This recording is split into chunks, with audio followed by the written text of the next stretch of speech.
રહ્યા છો Gujarat bulletin news. હવે જોઈએ અગત્યના સમાચાર.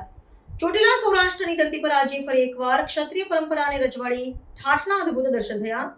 સુરેન્દ્રનગર જિલ્લાના ચોટીલા તાલુકાના પીપળિયા ગામેથી ભાડલા સુધી નીકળેલી ભવ્ય રજવાડી જાન સમગ્ર પંથકમાં આકર્ષણનું કેન્દ્ર બની. પીપળિયા ગામના રણુભાઈ અનકભાઈ ધાધલના સુપુત્ર ચિરંજીવી હરપાલભાઈના લગ્ન પ્રસંગે યોજાયેલી આ જાનમાં પરંપરા, સંસ્કૃતિ અને સૌરાષ્ટ્રની અશ્વ પરંપરાનું ભવ્ય દ્રશ્ય જોવા મળ્યું. વરરાજા હરપાલભાઈ રજવાડી પોશાકમાં સજ્જ થઈને અશ્વ પર સવાર થયા હતા અને તેમની સાથે જોડાયો હતો 50 અશ્વનો ભવ્ય કાફલો.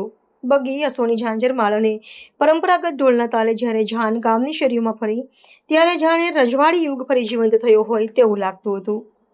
લગ્ન પૂર્વે યોજાયેલા ફુલેકામાં પણ અશ્વપ્રેમીઓમાં ભારે ઉત્સાહ જોવા મળ્યો હતો. કુશળ અશ્વારો દ્વારા અશ્વોની રમતો રજૂ કરવામાં આવી, જે જોઈને ગ્રામજનો અને મહેમાનો દંગ રહી ગયા. પીપળિયાથી જસદણ તાલુકાના ભાડલા ગામ સુધી નીકળેલી આ ભવ્ય જાનમાર્ગમાં આવતા દરેક ગામ અને માર્ગ પર લોકોના આકર્ષણનું કેન્દ્ર બની રહી. વરરાજા અશ્વ પર સવાર અને પાછળ 50 અશ્વની લાંબી કતાર આ દ્રશ્ય જોઈ સૌ કોઈ માટે યાદગાર બની રહ્યું. ભાડલા નિવાસી દસરી બાપભાઈ અનકભાઈ ખાચરના આંગણે આ રજવાડી જાનનું ભવ્ય સ્વાગત કરવામાં આવ્યું હતું. સંત 2082 મહાવદ સાતમના શુભ દિને યોજાયેલા આ લગ્ન સૌરાષ્ટ્રની અશ્વ સંસ્કૃતિ અને ક્ષત્રિય પરંપરાને ફરી એકવાર ગૌરવ પાવ્યું.